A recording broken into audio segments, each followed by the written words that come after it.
పురికొల్పిన వర్తమానం చూద్దాం రండి. ప్రసంగి గ్రంథం 11వ అధ్యాయం 1వ వచనం. నీ ఆహారమును నేళ్ల మీద వేయుము, చాలా కాలము తర్వాత అది నీకు కనబడును. విన్నారా? నీ ఆహారము నేళ్ల మీద వేయి, చాలా కాలం తర్వాత అది తప్పకుండా నీకు కనబడుతుంది. వెంటనే కనబడకపోవచ్చు, చాలా కాలం తర్వాత తప్పకుండా అది నీకు కనబడుతుంది.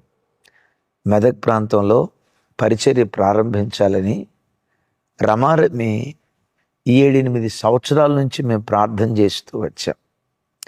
మెదక్ చుట్టుపక్కల అనేక గ్రామాల్లో, అనేక ప్రాంతాల్లో దేవుడు మీ అందరి ప్రార్థన ద్వారా మనకు బ్రాంచ్ మందిరాలు ఇచ్చారు. అనేక గ్రామాల నుంచి మన మందిరాలకు ప్రజలు వస్తారు. సెంట్రల్ మందిరంలో ఎలా పరిచర్యను ప్రేమించి సేవకులను హత్తుకుని భక్తిగా బ్రతికే ప్రజలను కృపగల దేవుడు ఎలా అనుగ్రహించారో, ఆ పల్లెటూరు ప్రాంతాల్లో కూడా పరిచర్య కొరకు ప్రాణం పెట్టి అనేక మంది భక్త జనాంగాన్ని దేవుడి పరిచర్యకు వరంగా ఇచ్చారు. అయితే కొన్ని సంవత్సరాల నుంచి దేవా, మెదక్ చుట్టూత అన్ని ప్రాంతాల్లో, చాలా ప్రాంతాల్లో ఇచ్చావు, మెదక్ టౌన్లో కూడా ఇవ్వయ్యా అని సుమారుగా 7-8 సంవత్సరాలు ప్రార్థన చేశాం. దేవుని సన్నిధిలో చేయబడిన ప్రార్థన ఎప్పటికీ వ్యర్థం కాదుగా. ఏదో ఒకరోజు ఆ ప్రార్థనకు దేవుడు జవాబిస్తాడుగా. అడిగిన దానికంటే, ఊహించిన దానికంటే ఆ దేవుడు అత్యధికంగా కార్యాలు చేస్తాడుగా. 8 సంవత్సరాల తర్వాత ఈ ప్రార్థనకు దేవుడిచ్చిన ప్రతిఫలం మీరు చూస్తున్న ఈ దివ్యమైనటువంటి మందిరం. తమ్ముడు, నీ జీవితంలో ఏదైనా ప్రార్థనకు జవాబు రాలేదని, చెల్లి ఎంత ప్రార్థన చేశా జవాబు రాలా, ఇంతేలే ఎంత ప్రార్థన చేసినా అన్నట్లుగా అలసిపోయావా? దేవుడు ఆలస్యం చేస్తున్నాడా? ఒకటి విశ్వసించు, దేవుడు ఎంత ఆలస్యం చేశాడో అంత అద్భుతమైన దాన్ని నీ ఒడిలో దేవుడు వేస్తాడు. దేవుని ఆలస్యం అద్భుతాలకు సంకేతమే కానీ అలక్ష్యానికి సంకేతం కాదు. నిన్ను మర్చిపోయాడు అనేదానికి సంకేతం కాదు. ఎంత ఆలస్యం చేశాడో అంత అద్భుతమైన ఈవి, అంత స్థిరమైన ఈవి నువ్వు పొందుకోబోతున్నావు అన్న సంగతి గ్రహించు. కూర మొక్కలు ఉన్నాయి, కూర మొక్క వేస్తే అదే కూరగాయల మొక్కలు ఉన్నాయి, వేసిన నెలలోనే అది చెట్టు అవుతుంది. 2-3 నెలల్లోనే పూత పంట చేతికి వస్తుంది. 3వ నెలల నుంచే కాయలు కొయ్యగలుగుతాం కదా. 3 నెలలు దండిగా ఆ టమాటా చెట్టు, వంకాయ దండిగా 3 నెలల్లో విరగగా వస్తుంది. విచిత్రం, 6-7 నెలలకల్లా దాని జీవితం అయిపోద్ది. కొందరి ఆశీర్వాదం ఎట్లా ఉంటుందో చెప్తాను. కీర్తనకర్త భక్తులైన దావీదు గారు ఇలా అంటాడు. 37వ కీర్తన మొదటి 2 చరణాలు, అలాగే 35వ చరణం. చెడ్డవారిని చూసి నీవు వ్యసనపడకము, దుష్కార్యములు చేయువారిని చూసి మత్సరపడకము. వారి గడ్డి వలె త్వరగా ఎండిపోవుదురు, పచ్చని కూర వలె వాడిపోవుదురు. 35వ వచనం. భక్తిహీనులు నిర్మూలము కాగా నీవు చూచెదవు. భక్తిహీనుడు ఎంతో ప్రబలియుండుట నేను చూచితిని. అది మొలిచిన చోటనే విస్తరించిన చెట్టు వలె వాడు వర్ధిల్లియుండెను. అయినను ఒకడు ఆ దారిన పోయి చూడగా వాడు లేకపోవును, ఎంత వెతికినను గాని వాడు కనబడకపోయెను. విన్నారా? లోకంలో భక్తిహీనుడు కూర మొక్కలాగా ఆశీర్వదించబడతాడు, కాయగూరలాగా ఆశీర్వదించబడతాడు. అలా విత్తావు, 3వ నెలలో పంట స్టార్ట్ అయింది, 3-4 నెలలు విరగా కాత కాస్తుంది, ఫుల్లుగా ఫలాలు ఇస్తుంది.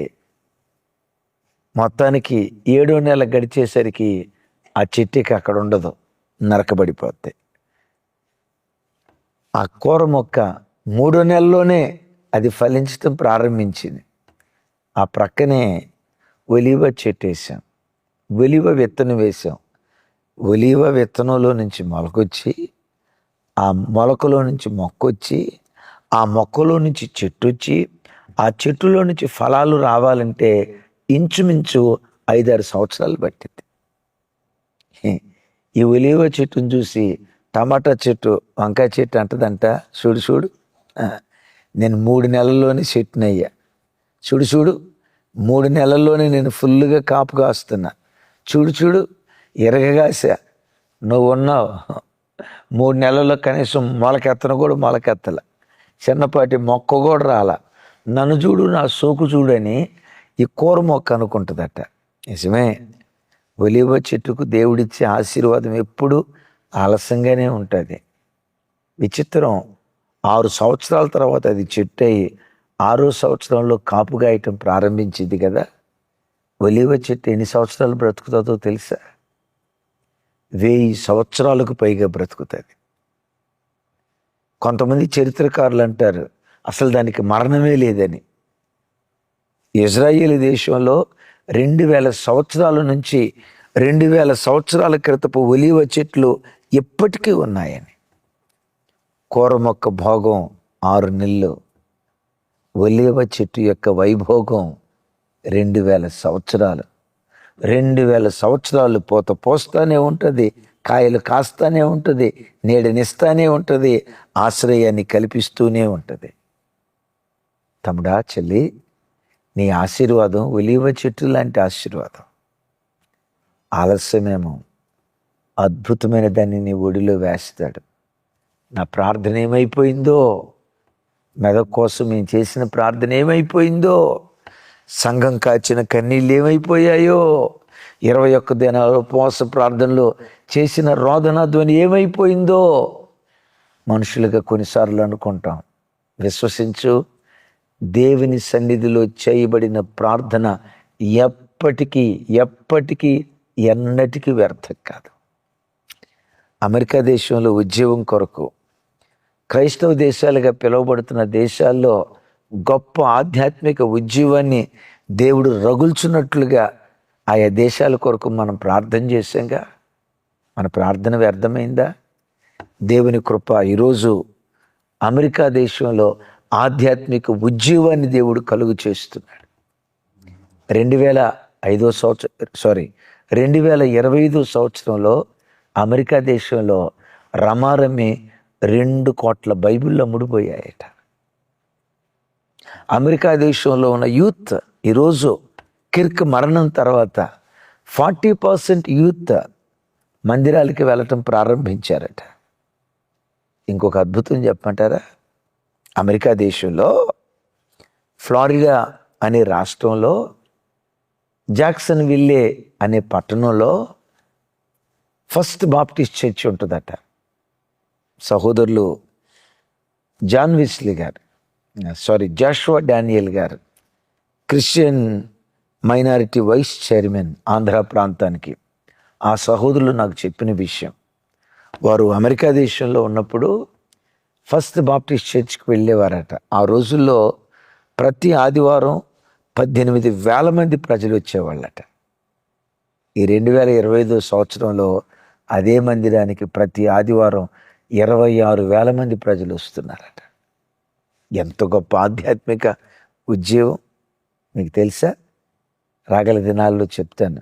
అమెరికా దేశంలో వికీపీడియా ఫౌండర్, వికీపీడియా ఎన్సైక్లోపీడియా అని అంటామే, వికీపీడియా ఫౌండర్ యేసుక్రీస్తును స్వరక్షకునిగా అంగీకరించాడు. ఒకప్పుడు నాస్తికుడిగా బ్రతికినవాడు. ఎందుకో తెలుసా? మన ప్రార్థనలు ఎప్పటికీ వ్యర్థం కావు. నీ ప్రార్థన ప్రభావం ఏదో ఒక రోజు నిశ్చయంగా నీ కుటుంబంలో, నీ పిల్లల జీవితాల్లో, నీ వ్యక్తిగత ఆధ్యాత్మిక జీవితంలో తప్పకుండా నెరవేర్చబడుతుంది. తప్పకుండా నా దేవుడు నెరవేరుస్తాడు. వెంటనే కనబడకపోవచ్చు. నీళ్ళ మీద ఆహారం వేసుకుంటూ వెళ్ళు, చాలా దినాల తర్వాత అది తప్పకుండా కనబడుతుంది. షిలోహు మందిరానికి వచ్చి ఏడుస్తూ ప్రార్థన చేస్తూ ఉండేది, అన్నమ్మ తల్లి ఓ బిడ్డనివయ్యా అని. ఎంతోమంది బిడ్డలు అక్కడ నిలబడి సాక్ష్యం చెప్తున్నారు. గత సంవత్సరం వచ్చా పిల్లల కొరకు, దేవుడు అద్భుతం చేశాడు, ఈ కొడుకునిచ్చాడు. దేవుడు అద్భుతం చేశాడు, ఈ కూతుర్నిచ్చాడు. ఎంతోమంది సాక్ష్యాలు చెప్తూ ఉంటారు. ఈ సాక్ష్యాలన్నీ హన్నమ్మ తల్లి విని, నా బ్రతుకులో ఇంత ప్రార్థన చేశానే, సాక్ష్యం చెప్పుకునే అవకాశం నాకు రాదా, మూడుగానే నా బ్రతుకు మిగిలిపోద్దా, ఈ ప్రార్థనలు ఏమైపోయినాయి అని అనుకుంది. దేవుడు అన్నాడు, అన్నా, నా సన్నిధిలో చేయబడిన ప్రార్థన ఎలా వ్యర్థమవుతుంది? సరి అయిన సమయంలో ఆ తల్లి గర్భాన్ని తెరిచాడు. దాను మొదలుకొని బేర్షెబ వరకు ప్రఖ్యాతిగాంచిన ప్రవక్తను ఆ తల్లి ఒడిలో దేవుడు వేశాడు.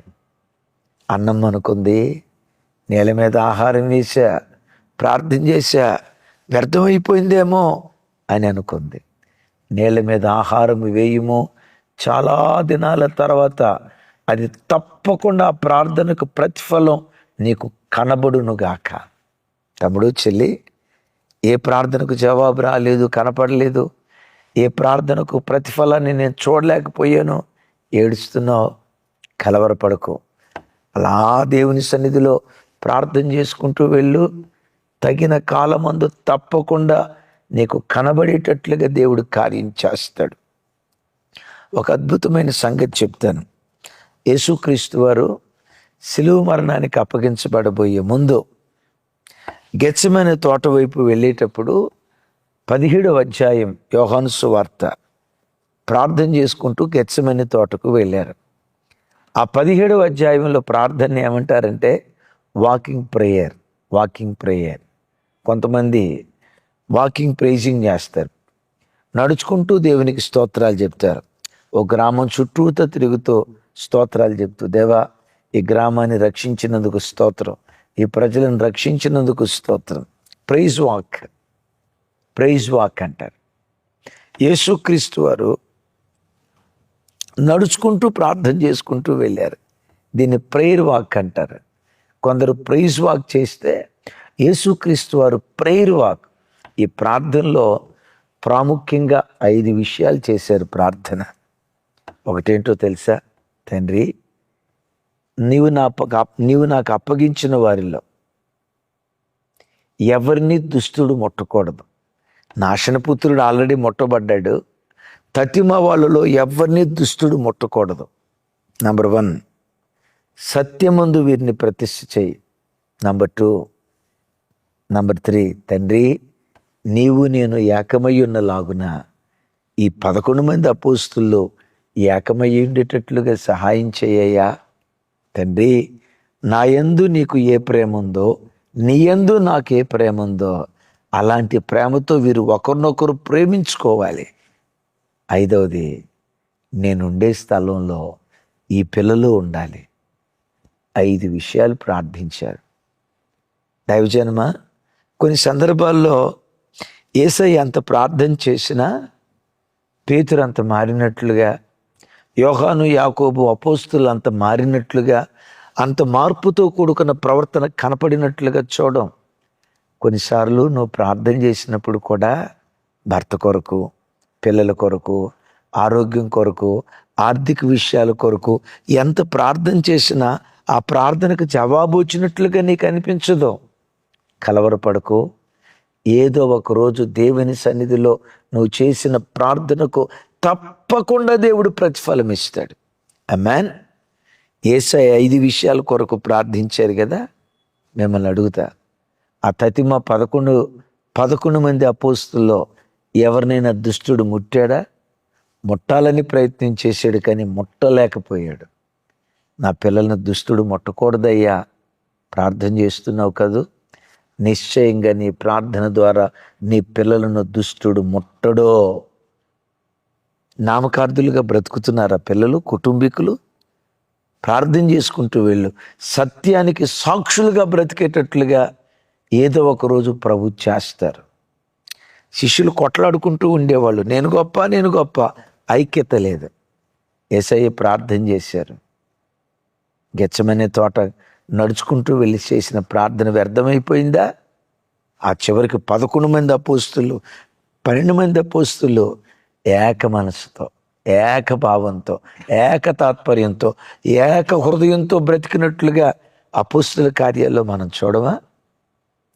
యోహాను సువార్త 17వ అధ్యాయంలో వారు ఐక్యంగా ఉండాలని ప్రార్థన చేస్తే ఆ ప్రార్థన వ్యర్థమైందా? ఇప్పుడు అపోస్తుల్లో ఒకరినొకరు ప్రేమించుకుంటూ లేరా? బైబిల్ ఎక్కడ చూసినా పేతురు, యోహాను, యాకోబు ఆ త్రయం ఎంత కలిసి ఉన్నారు. ప్రతిమ అపోస్తులు కూడా ఎంత కలిసి ఉన్నారు. ఎంత గొప్ప ప్రేమ, ఎంత గొప్ప ప్రేమ. నేను ఎక్కడుంటానో అక్కడ వాళ్ళు ఉండాలి. అవును, పరలోక పట్టణంలో పునాదుల మీద అపోస్తుల పేరు రాయలేదా? పరలోకంలో కనపడుతున్నారు అపోస్తులు, ప్రేమతో కనపడుతున్నారు, ఐక్యతతో కనపడుతున్నారు, సత్యానికి స్తంభాలుగా ఉన్నారు. విశేషంగా వారిలో ఎవరిని దుష్టుడు ముట్టలేదు. ఎందుకో తెలుసా? నేల మీద యేసయ్య ఆహారం వేసుకుంటూ వెళ్ళాడు. తప్పకుండా ఫలం అపోస్తుల కార్యాల్లో మనం చూస్తాం. తమ్ముడు, చెల్లి, దేవుని అనుభవించిన సేవకునిగా, ప్రార్థనా మాధుర్యాన్ని ఎరిగిన దేవుని ప్రతినిధిగా చెప్తున్నా, దేవుని సన్నిధిలో నువ్వు చేసిన ప్రార్థన ఎప్పటికీ వ్యర్థం కాదు. మెదక్ టౌన్లో పరిచర్య ప్రారంభించాలని 8 సంవత్సరాల నుంచి ఏడ్చా. ఈరోజు దేవుడు ద్వారం తెరిచాడు. అయితే విషయం తెలుసా? మందిరం ఇవ్వక మునిపే ఆత్మలను దేవుడిచ్చాడు. మెదక్ టౌన్లో కూడా మన కొరకు ప్రాణం పెట్టే, దేవుని పరిచర్య కొరకు ప్రాణం పెట్టే బిడ్డలను దేవుడు అనుగ్రహించాడు. నేనంట, గొర్రెలనిచ్చిన దేవుడు దొడ్డినీయకుండా ఉంటాడా? వినారు ఈ మాట? గొర్రెలనిచ్చిన దేవుడు దొడ్డినీయకుండా ఉంటాడా? దొడ్డినీయక మునిపే, అదే మందిరాన్ని ఇవ్వక మునిపే గొర్రెలనిచ్చాడు. గొర్రెలనిచ్చిన దేవుడు ఈరోజు దొడ్డినిచ్చాడు. ప్రార్థనకు దేవుడిచ్చిన ప్రతిఫలం. మెదక్ మందిరం చూసినప్పుడల్లా దేవుని సన్నిధిలో నువ్వు చేసే ప్రార్థన ఎప్పటికీ వ్యర్థం కాదని నిశ్చింతతో ధైర్యంగా బ్రతుకు. అట్టి కృప దేవుడు మనందరికీ దయచేయునుగాక. చిన్న ప్రార్థన చేస్తాను. ఈరోజు తప్పకుండా మెదక్ డెడికేషన్కి రండి. దూర ప్రాంతాల్లో ఉండేవారు లైవ్ చూస్తూ ఆశీర్వదించబడగలరు. తండ్రి, మాతో మీరు మాట్లాడిన శ్రేష్టమైన మాటల కొరకు స్తోత్రం. మీ సన్నిధిలో చేయబడిన ప్రార్థన ఎప్పటికీ వ్యర్థం కాదు సెలవిచ్చావు అయ్యా. ఈ దినం మందిర డెడికేషన్ విషయంలో మీరు కృప చూపబోతున్నందుకు స్తోత్రాలు. నీ ప్రజలు ఈ వాక్యం విన్నారు. నా ప్రార్థన వ్యర్థమైపోయింది. కృంగిన ప్రతి బిడ్డను బ్రతికించుదురుగాక. వారు అడిగిన దానికంటే, ఊహించిన దానికంటే అత్యధికంగా మీరు దయచేయుదురుగాక. ఏ తల్లి దేని కొరకు ప్రార్థించిందో ఆ ప్రార్థనకు జవాబు యేసు నామములో ఈ దినమే పొందుకుందురుగాక. ఈ ప్రార్థన మనవులు యేసు నామములో పొంది ఉన్నాం తండ్రి. తండ్రి అయిన దేవుని ప్రేమ, కుమారుడైన యేసుక్రీస్తు వారి దివ్యకృప, పరిశుద్ధాత్మ దేవుని సహవాసం మనకు సకల పరిశుద్ధులకు సదా తోడయుండి నడిపించునుగాక. ఆమేన్, ఆమేన్. Thank you.